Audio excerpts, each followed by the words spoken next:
तो आनंद ब्लॉग में सबका हार्दिक स्वागत है। सबके मंगल और श्री कामना के साथ बड़ों को मेरा सादा नमस्कार, छोटों को मेरा आशीर्वाद। मैं ठीक हूँ, आशा करता हूँ कि आप ठीक होंगे।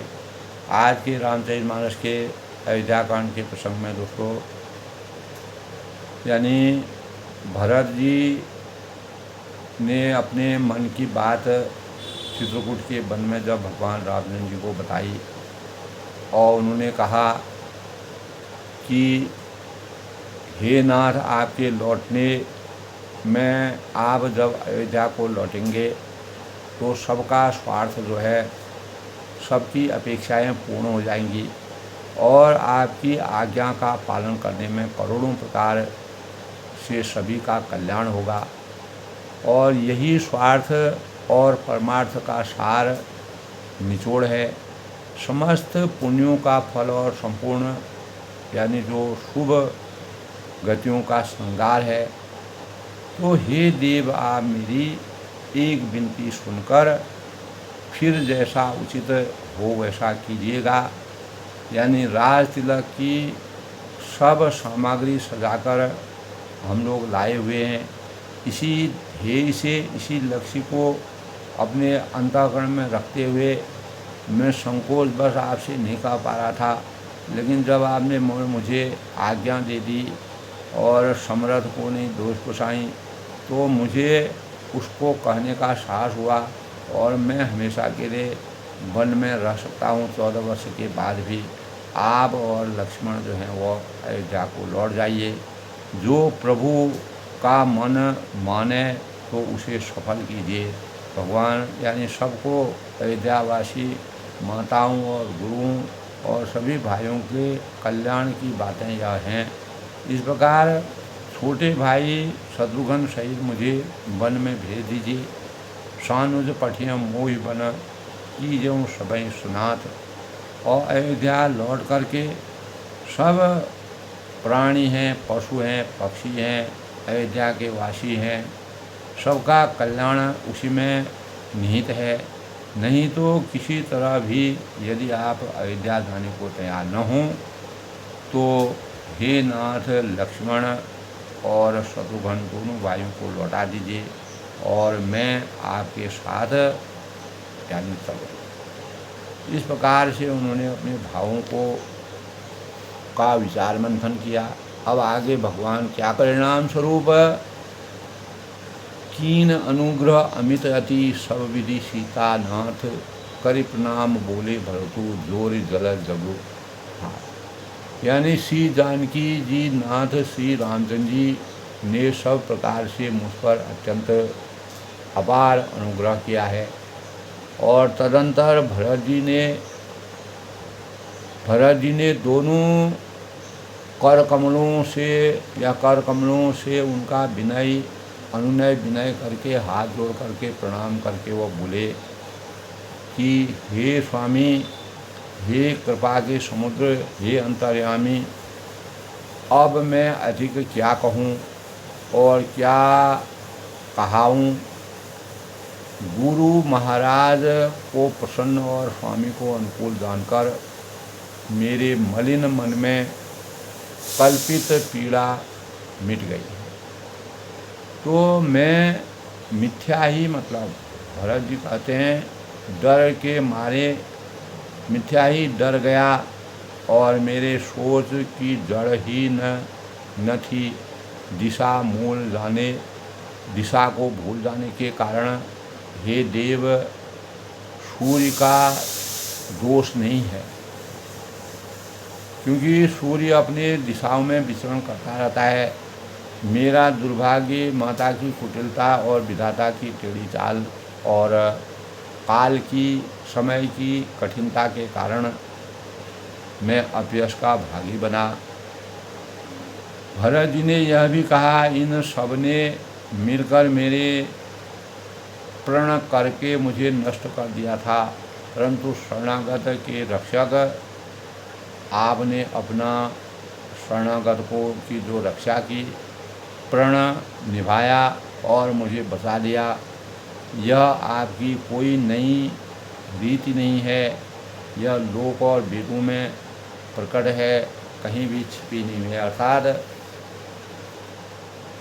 भगवान आपका आशीर्वाद सर्वत्र विराजमान है, यानी आप समदर्शी हैं, सर्वशक्तिमान हैं, रघुकुल शिरोमणि हैं। तो सारा जगत बुरा करने वाला हो, किंतु हे स्वामी केवल एक आप ही भले, यानी अनुकूल प्रतिकूल को भी अनुकूल में बदलने की क्षमता आप में है। और जो फिर कहिए किसकी भलाई से भला हो सकता है। हे देव, आपका स्वभाव जिस प्रकार कल्पवृक्ष हमेशा पुष्पित फलित रहता है, उसमें कभी भी किसी चीज़ की कमी नहीं रहती है, इसी प्रकार आप कल्पवृक्ष के समान हमेशा यानी एक समान रहते हैं। आपका कभी भी स्वभाव नहीं बदलता है, आपका चरित्र एक समान है और वह न कभी किसी के सम्मुख अनुकूल रहता है और न विमुख में प्रतिकूल रहता है, यानी समानता के भावों का संसार आपके अंतःकरण में। तो भरत जी कहते हैं कि उस कल्पवृक्ष जो सदाबहार होता है को पहचान कर जो उसके पास जाए तो उसकी छाया से ही उसको पूरे भाव प्रकट हो जाते हैं और उसकी चिंताएं हमेशा के लिए समाप्त हो जाती हैं, चिंताओं का नाश हो जाता है और राजा रंक हो जाता है और रंक जो है वह राजा भी हो सकता है। भले बुरे जगत में सभी उससे मांगते ही मनचाही वस्तु प्राप्त कर लेते हैं। तो गुरु और स्वामी का सब प्रकार से स्नेह देकर मेरा जो शोभ मिट गया हमेशा के लिए, जो मेरा दुख जो मेरे अंतःकरण में माता के द्वारा किए गए कार्य के परिणाम स्वरूप आपको 14 वर्ष का वनवास दिया, उसके लिए मेरा अंतःकरण मेरे अंतःकरण में जो संकोच था वो हमेशा के लिए मिट गया। मन में कुछ भी संदेह नहीं रहा। हे दया के खान, यानी आप दया के भंडार अब वही कीजिए जिससे दास के लिए प्रभु के चित्त में शोभ किसी प्रकार का कोई विचार शोभ न हो, दुख न हो। और जो सेवक स्वामी को संकोच में डालकर अपना भला चाहता है, उसकी बुद्धि नीच होती है। सेवक का हित तो इसी में है कि वह समस्त सुखों और लोगों को छोड़ और लाभों को लोभ, यानी जितने भी लोभ हैं, क्रोध हैं, मोह हैं और आसक्तियां हैं, अपेक्षाएं हैं, भौतिक अपेक्षाएं हैं, उनको छोड़कर स्वामी की सेवा में हमेशा अनुरक्त रहे। तो हे तब भरत जी यह भी कहते हैं कि हे नाथ, आपके लौटने में सभी का स्वार्थ है, सभी का जीवन निहित है, सबका जीवन उत्तम होने वाला है। और राम राज बैठे त्रिलोका, हर्षित भये गए सब शोका। और रघुकुल रीत सदा चले आई, प्राण जाए पर बचन जाए। तो विधि की रचना होई सोई जो राम रचि राखा। आप जो कुछ करेंगे, आपने जो रचा है वही होगा और आपकी आज्ञा पालन करने में करोड़ों प्रकार के कल्याण लोगों के संभव हैं। और यही स्वार्थ और परमार्थ का सार या निचोड़ है, रहस्य है। समस्त पुष्पों का जो हमारे जीवन में हम पुण्य करते हैं, जिस प्रकार पुष्पों से फल की प्राप्ति हो, उसी प्रकार हमारे पुण्यों से फलों की प्राप्ति होती है और संपूर्ण शुभ गतियों का श्रृंगार होता है। तो हे देव, आप मेरी एक विनती सुनकर फिर जैसा भी उचित समझें, जो आपका रूप हो, जो आपका मन हो, आपको जो नीति संगत रहता हो, मर्यादित लगता हो, आप वही कीजिएगा कि आप राज तिलक को मन, यानी जो हम राज तिलक की सामग्री सजा कर लाए हैं, जो प्रभु के मन यानी प्रभु का मन माने तो उसे सफल कीजिए, उसका यानी उपभोग कीजिए। तो छोटे भाई सानुज पठियो मोहि बनो, कीजो सबहि सनाथ। और नतरो फेर ही बंधु दो, नाथ चलो मैं साथ। तो वह कहते हैं कि छोटे भाई शत्रुघ्न समेत मुझे वन में भेज दीजिए और अयोध्या लौटकर सबको स्नात कीजिए, नहीं तो किसी तरह भी यदि आप अयोध्या जाने को तैयार न हों तो हे नाथ लक्ष्मण और शत्रुघ्न दोनों भाइयों को लौटा दीजिए और मैं आपके साथ चलूँ। इस प्रकार भरत जी ने अपने विचारों को रखा। तो आगे क्या होता है दोस्तों, नतर जाय बन तीनों भाई, बहुरी सी शयन रघुराई, जेहि विधि प्रभु प्रसन्न मन होई, करुणा सागर की जय सो। तब भरत जी कहते हैं कि अथवा हम तीनों भाई यानी वन चले जाएं, यानी और हे रघुनाथ जी आप सीता सहित अयोध्या लौट जाइए। हे दया के सागर, जिस प्रकार से प्रभु का मन प्रसन्न हो वही कीजिए। अतः भरत है, लक्ष्मण है और शत्रुघ्न है, हम तीनों जो है अयोध्या यानी वन में रहें और आप माता जानकी को साथ में लेकर के अयोध्या को लौट जाएं, यह भी हमें पूर्ण रूप से स्वीकार है। फिर आपका मन जो कहता है उसी के अनुसार कार्य होगा। देव दीन सब मोहि अभारू, मोरे नीज न धर्म विचार। और कहूँ वचन सब स्वार्थ हेतु, रहत न आरत कै चित चेतु।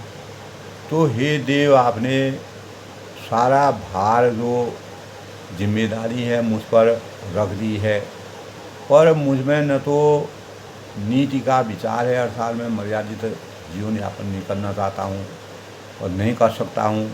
कहूँ वचन सब स्वार्थ हेतु, और न कोई धर्म की मैं रक्षा करने में प्रवीण हूँ। मैं तो अपने स्वार्थ के लिए सच बातें कह रहा हूँ और रहत न आरत हेतु, और आर्त तो दुखी मनुष्य के चित्त में चेत या विवेक नहीं रहता है। जो दुखी मनुष्य होता है उसके अंतःकरण में कोई चेत और विवेक नहीं रहता है। वह कब क्या कर दे, किस परिस्थिति में क्या कर दे, उसका कोई पता नहीं। उतर देव सुने स्वामी जो जाए। तो स्वामी की आज्ञा सुनकर जो उत्तर दे सो सेवक लगी लाज जाए। ऐसे सेवक को देखकर लज्जा जाती है, वो भी अपने आप को लज्जित हो जाती है। मैं असमय अवगुण उदय अभागु, मैं अवगुणों का ऐसा अथाह समुद्र हूँ।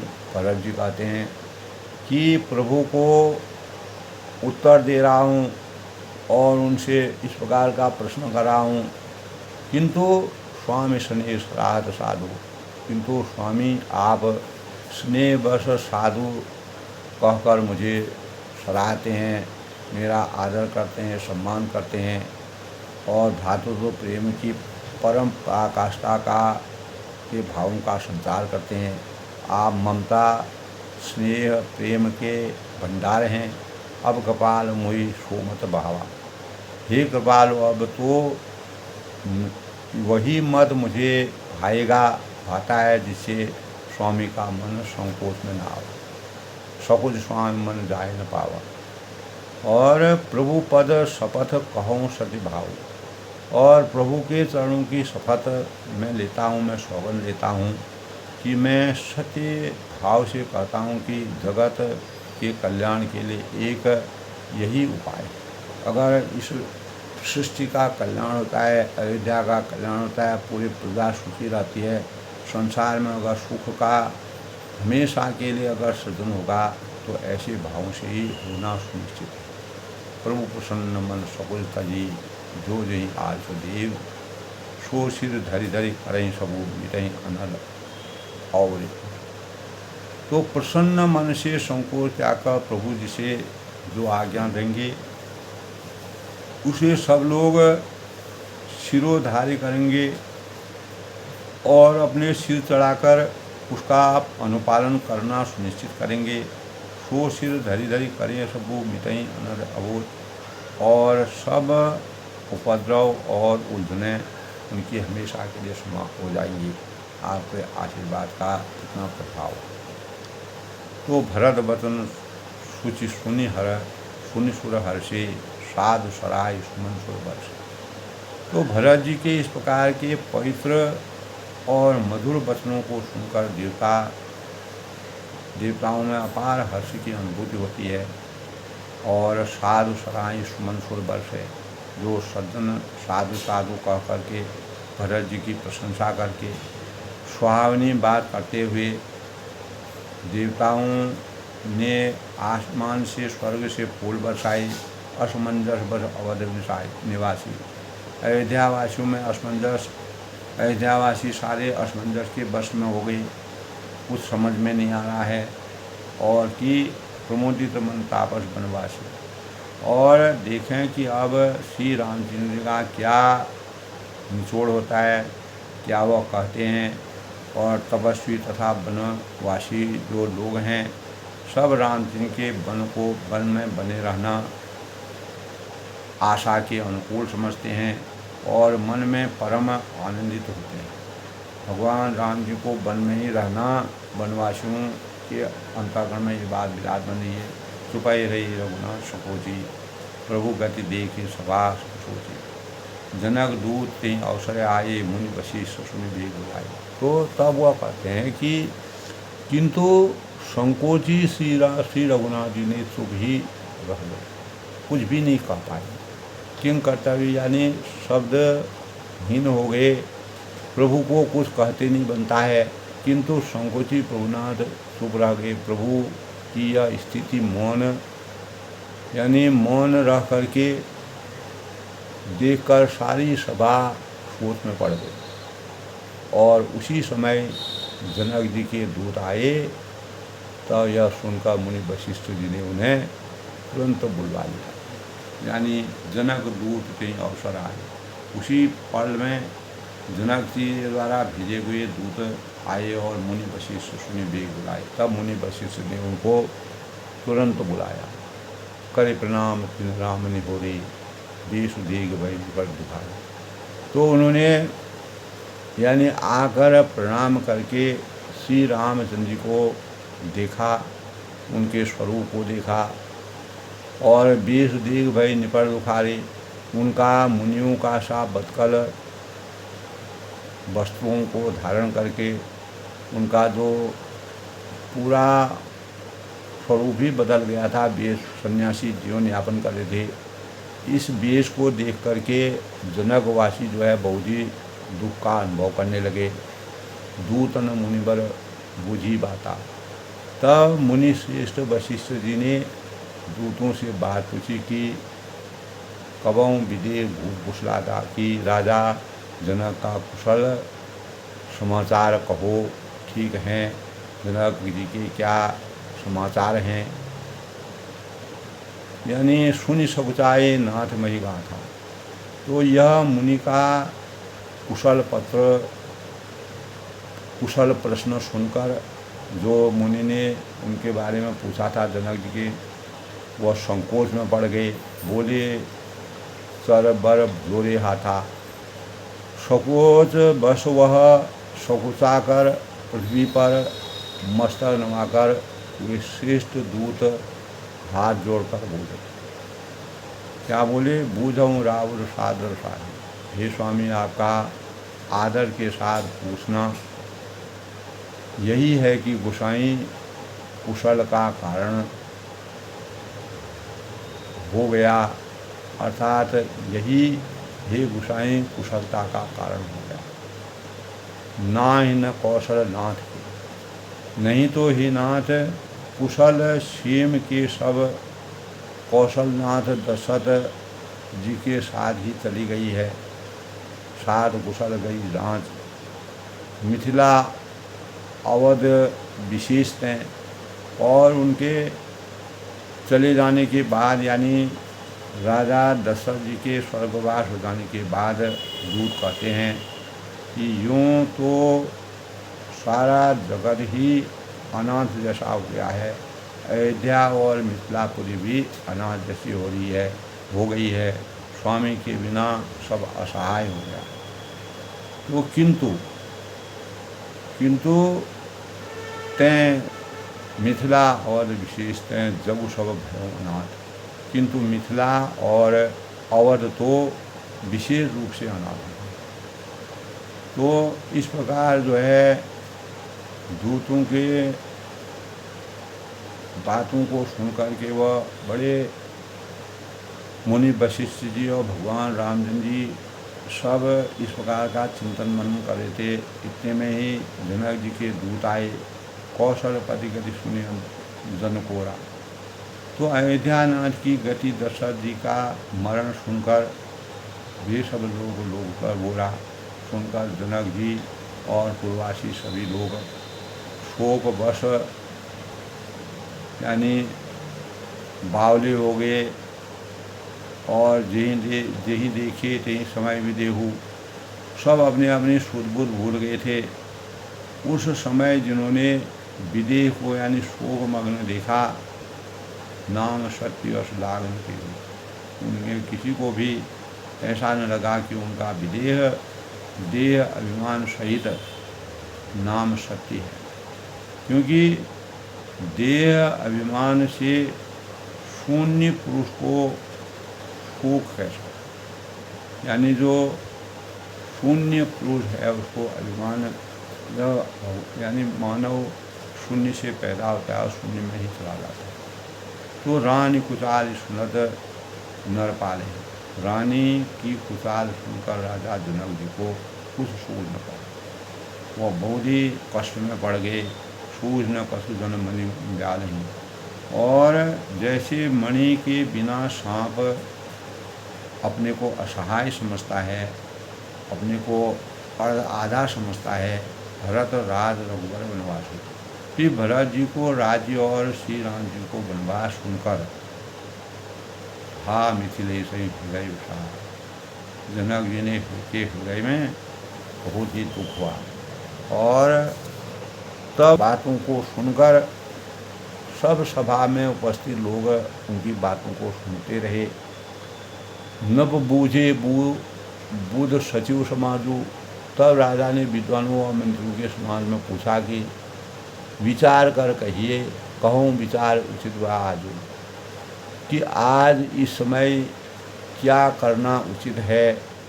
समझ अवध असमंस लोग, यानी अयोध्या की दशा समझकर और दोनों प्रकार से असमंजस जानकर चलिए या रहिए, चलिए कि रहिए न कसु कर को, किसी ने कुछ नहीं कहा। सब लोग शब्दहीन हो गए। नृपहि धीर धरि हृदय विचार, तब किसी ने कोई सम्मति नहीं दी, कोई राय नहीं दी।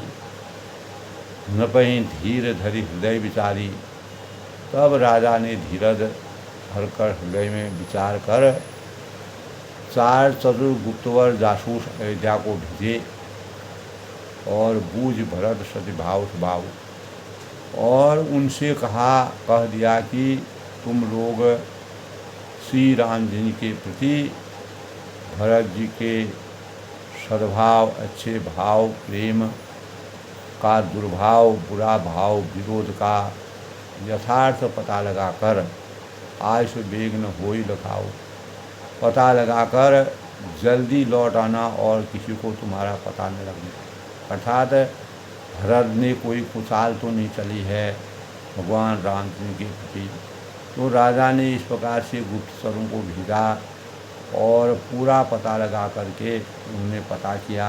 गए अवध चर भरत गति, तो गुप्तचर अवध को गए और भरत जी का ढंग जानकर, बूझ देख कर तो, और उनको उनकी करनी, उनके विवेक को देखकर चले चित्रकूट ही भरत जी चित्रकूट को चले गए हैं। भगवान राम जी की शरण में लड़े गए हैं। जब तक भगवान राम जी से भरत जी उनके साक्षात दर्शन नहीं करेंगे तब तक वह अवध में ऐसे ही रहेंगे, न राज करेंगे। सब यानी राज्य है, अयोध्यावासी हैं, माता हैं, और जो भी माताएं हैं, प्रजा हैं, उनकी परवाह न करके उनका केवल एक चिंतन भगवान राम जी के ऊपर था। तो भरत 4 चले तिरहुति, तो वे तिरहुत यानी मिथिला को चल गए। फिर वह लोग जो है मिथिला को वापस चले गए। जब उन्होंने पूरा इस प्रकार का प्रसंग देखा, दूत न आए भरत कई करनी जनक समान था निर्भर। तो गुप्त दूतों ने आकर राजा जनक जी को की सभा में भरत जी के करनी और बुद्धि के अनुसार पूरा वर्णन किया।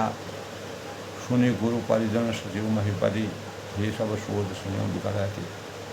और उसे सुनकर गुरु, कुटुंबी, मंत्री और राजा सभी सोच में पड़ गए और स्नेह से अत्यंत ही व्याकुल हो गए कि भ्रातृत्व प्रेम की पराकाष्ठा को भरत जी ने किस प्रकार से चरितार्थ किया है।